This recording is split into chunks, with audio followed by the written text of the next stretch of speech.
Okay, ಇದು most expected ವೀಕ್ಷಕರೇ. ಯಾಕಂದ್ರೆ ಕರ್ನಾಟಕ ಇದಕ್ಕಿಂತ ಇನ್ನೊಂದೇನನ್ನು ನಿರೀಕ್ಷೆ ಮಾಡಿರ್ಲಿಕ್ಕಿಲ್ಲ ಅಂತ ಅನ್ನಿಸ್ತಾ ಇದೆ. ಯಾಕೆಂದ್ರೆ CWRC ಆದೇಶ ಏನು ಕೊಡುತ್ತಲ್ಲ, ಅದೇ ಆದೇಶವನ್ನ CWMEಯು ಸಹ ಯಾವಾಗಲೂ ಎತ್ತಿ ಹಿಡಿಯುತ್ತೆ. ಈ ಹಿಂದೆಯೂ ಅದೇ ಆಗಿತ್ತು. ಈಗ ಮತ್ತೆ ಅದೇ ರೀತಿಯಾಗಿ ತೀರ್ಪು ಹೊರಬೀಳ್ತಾ ಇದೆ. CWMAನಲ್ಲೂ ರಾಜ್ಯಕ್ಕೆ ಸೋಲಾಗಿದೆ. CWRC ವಾದವನ್ನ ಎತ್ತಿ ಹಿಡಿದಿದೆ CWMA. ರಾಜ್ಯಕ್ಕೆ CWMA ಬಿಗ್ ಶಾಕ್ ಅನ್ನ ಕೊಟ್ಟಿದೆ. ಇದು ಶಾಕ್ ಅನ್ನೋದಕ್ಕಿಂತ ನಾವು ಇಂಥ ಶಾಕ್ಗಳನ್ನು ಅರಗಿಸ್ಕೊಳ್ಬೇಕು, ಬೇರೆ ದಾರಿನೇ ಇಲ್ಲ.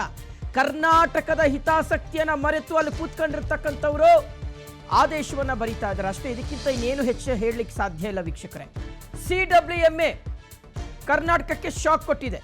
CWRC ಆದೇಶವನ್ನೇ CWMA ಕೂಡ ಎತ್ತಿ ಹಿಡಿದಿರ್ತಕ್ಕಂಥದ್ದು. ಮತ್ತೆ ನೀರು ಬಿಡಿ ಅಂತ ಹೇಳಿದೆ CWMA. ಕಳೆದ ಬಾರಿಯೂ ಹಂಗೆ ಆಗಿತ್ತು.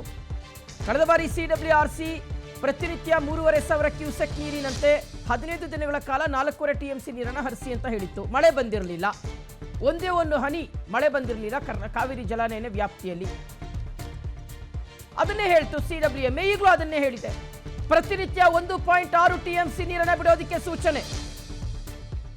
CWRC ಆದೇಶ ಪಾಲಿಸೋದಕ್ಕೆ ಸೂಚನೆಯನ್ನು ಕೊಟ್ಟಿದೆ CWMA. ಇವರೆಲ್ಲ ಒಂದು ರೀತಿಗೆ ಒಪ್ಪಂದ ಮಾಡ್ಕೊಂಡು ಕುತ್ಕೊಂಡ್ಬಿಟ್ಟಿದ್ದಾರೆ ಅಂತ ಅನ್ನಿಸ್ತಾ ಇದೆ. ಅಲ್ಲಿ ಪ್ರತಿನಿತ್ಯ 1.6 TMC ನೀರನ್ನು ಬಿಡೋದಕ್ಕೆ ಸೂಚನೆ ಹೋಗಿದೆ. CWRC ಆದೇಶವನ್ನು ಪಾಲಿಸಲಿಕ್ಕೆ CWMAಗೆ ಹೇಳಿರುವಂಥದ್ದು. ಸೊ ವ್ಯಾಪಕ ಆಕ್ರೋಶ ವ್ಯಕ್ತವಾಗ್ತಾ ಇದೆ CWMA ಆದೇಶದ ವಿರುದ್ಧ. ಕರ್ನಾಟಕದಲ್ಲಿ ಒಂದು ಕಡೆ ಕಾವೇರಿ ಜಲಾನಯನ ವ್ಯಾಪ್ತಿಯಲ್ಲಿ ಉತ್ತಮವಾಗಿ ಮಳೆ ಆಗಿಲ್ಲ, ಎಕ್ಸ್ಪೆಕ್ಟೆಡ್ ರೈನ್ಫಾಲ್ ಇಲ್ಲ, 40% ರೈನ್ ಕಡಿಮೆ ಇದೆ. ಕಾವೇರಿ ಜಲಾನಯನ ವ್ಯಾಪ್ತಿಯ ಜಲಾಶಯಗಳು ಇನ್ನೂ ತುಂಬಿಲ್ಲ. KRS ಮತ್ತು ಹಾರಂಗಿ ಖಾಲಿಯಾಗೇ ಇದೆ, ಅರ್ಧದಷ್ಟು ತುಂಬಿದೆ ಅಷ್ಟೇ. ಈಗಲೇ ತಮಿಳುನಾಡಿಗೆ ಪ್ರತಿನಿತ್ಯ ಸುಮಾರು 1 TMC ನೀರು 15 ದಿನಗಳ ಕಾಲ ವೀಕ್ಷಕರೇ ಸುಮಾರು 16 TMC ನೀರು ಬಿಡಬೇಕಾಗುತ್ತೆ. ಅದಕ್ಕಿಂತ ಹೆಚ್ಚುವರಿಯಾಗಿ ಬಿಡಬೇಕು.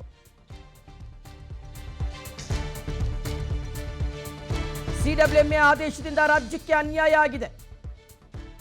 CWMA ಆದೇಶ ರಾಜ್ಯಕ್ಕೆ ಅನ್ಯಾಯ ಮಾಡ್ತಾ ಇದೆ. CWRC ಆದೇಶ ಪಾಲಿಸುವಂತೆ CWMA ಸೂಚನೆಯನ್ನು ಕೊಟ್ಟಿದೆ.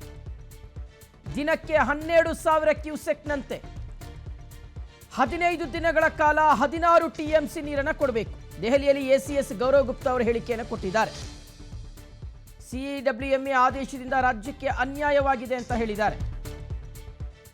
ನಮ್ಮ ಅಧಿಕಾರಿಗಳು ವಾದವನ್ನ ಮಾಡುವಂತಹ ರೀತಿ ಹೆಂಗಿದೆಯೋ ಏನೋ ಗೊತ್ತಿಲ್ಲ, ನಾವಂತೂ ಅದನ್ನು ನೋಡಿಲ್ಲ. ಅವರು ಪ್ರಬಲವಾಗಿ ವಾದ ಮಾಡ್ತಾ ಇದ್ದಾರೆ ಅನ್ನುವ ನಂಬಿಕೆ ನಮಗಿದೆ ಕನ್ನಡಿಗರದ್ದು. ಆದರೆ ನಿಜಕ್ಕೂ ಕಾವೇರಿ ಜಲಾನಯನ ವ್ಯಾಪ್ತಿಯಲ್ಲಿ ಇರ್ತಕ್ಕಂಥ ಶೋಚನೀಯ ಪರಿಸ್ಥಿತಿ ಇವ್ರಿಗೆ ಅರ್ಥ ಆಗ್ತಾ ಇಲ್ಲ. ಹಿಂಗಾರು ಮಳೆ ತಮಿಳುನಾಡಿಗೆ ಇನ್ನೂ ಬಾಕಿ ಇದೆ. ಹಿಂಗಾರು ಮಳೆ ಅವರಿಗೆ ಉತ್ತಮವಾಗಿ ಆಗುವಂಥ ನಿರೀಕ್ಷೆ ಇದೆ. ಯಾಕೆಂದರೆ ಈಗ ಕ್ರಮೇಣವಾಗಿ ಮುಂಗಾರು ಚುರುಕನ್ನು ಪಡ್ಕೊಳ್ತಾ ಇದೆ ವೀಕ್ಷಕರೇ. ಸೊ ಸಹಜವಾಗಿ ಹಿಂಗಾರು ಮಳೆ ತುಂಬ ಚೆನ್ನಾಗಿ ಆಗ್ಬೋದು ತಮಿಳುನಾಡಲ್ಲಿ. ಆಗ ತುಂಬ ಯಥೇಚ್ಛವಾಗಿ ಅವ್ರಿಗೆ ನೀರು ಸಂಗ್ರಹ ಆಗುತ್ತೆ. ಅವ್ರಿಗೇನು ಮಾಡ್ತಾರೆ ಗೊತ್ತಾ, ಆಗ ಆಲ್ರೆಡಿ ನಾವು ಬಿಟ್ಟಿರುವಂಥ ನೀರನ್ನು 2 ಜಲಾಶಯಗಳಲ್ಲಿ ತುಂಬಿಸಿಟ್ಕೋತಾರೆ. ಆಮೇಲೆ ಅವ್ರಿಗೆ ಮಳೆ ಆಯಿತು ಅಂದರೆ ಅದರಲ್ಲಿ ಒಂದು ಅಲ್ಪ ಸ್ವಲ್ಪ ನೀರನ್ನು ತುಂಬಿಸಿಟ್ಕೊಂಡು ಮಿಕ್ಕಿದ್ದೆಲ್ಲವನ್ನು ಸಮುದ್ರಕ್ಕೆ ವ್ಯರ್ಥವಾಗಿ ವೇಸ್ಟಾಗಿ ಹರಿಸ್ಬಿಡ್ತಾರೆ. ನಾವು ಕರ್ನಾಟಕದವರು ನಮ್ಮ ಕಾವೇರಿ ಜಲಾನಯನ ವ್ಯಾಪ್ತಿಯ ರೈತರು ಬಾಯ್ ಬಡ್ಕೊಳ್ಬೇಕಾಗ ನೀರಿಲ್ಲಿದೆ, ಬೆಳೆಗೆ ನೀರಿಲ್ಲಿದೆ, ಕುಡಿಯೋದಕ್ಕೆ ನೀರಿಲ್ಲಿದೆ. ಎಂಥ ಅಮಾನವೀಯವಾಗಿರ್ತಕ್ಕಂಥ ಒಂದು ನಿರ್ಧಾರ ಇದು, ಎಂಥ ಅಮಾನವೀಯವಾಗಿರ್ತಕ್ಕಂಥ ನಡೆ ತಮಿಳುನಾಡು ಅನುಸರಿಸ್ತಾ ಇರ್ತಕ್ಕಂಥದ್ದು ನಿಜಕ್ಕೂ ಸರಿಯಾಗಿರ್ತಕ್ಕಂಥ ಧೋರಣೆ ಅಲ್ಲ. ಒಕ್ಕೂಟ ವ್ಯವಸ್ಥೆಯಲ್ಲಿ ನಾವಿಬ್ಬರೂ ಸಹ ಅಣ್ಣ ತಮ್ಮಂದಿರಂತೆ ಬದುಕ್ತಾ ಇದ್ದೀವಿ, ಕರ್ನಾಟಕ ಮತ್ತು ತಮಿಳುನಾಡು. ಆದರೆ ಇಂಥ ಪರಿಸ್ಥಿತಿಗಳಲ್ಲಿ ತಮಿಳುನಾಡು ನಡೆದುಕೊಳ್ಳುವಂಥ ರೀತಿ ನಿಜಕ್ಕೂ ಸಹ ಅನ್ಯಾಯವಾಗುವ ರೀತಿಯಲ್ಲಿ ಕಂಡು ಬರ್ತಾ ಇದೆ.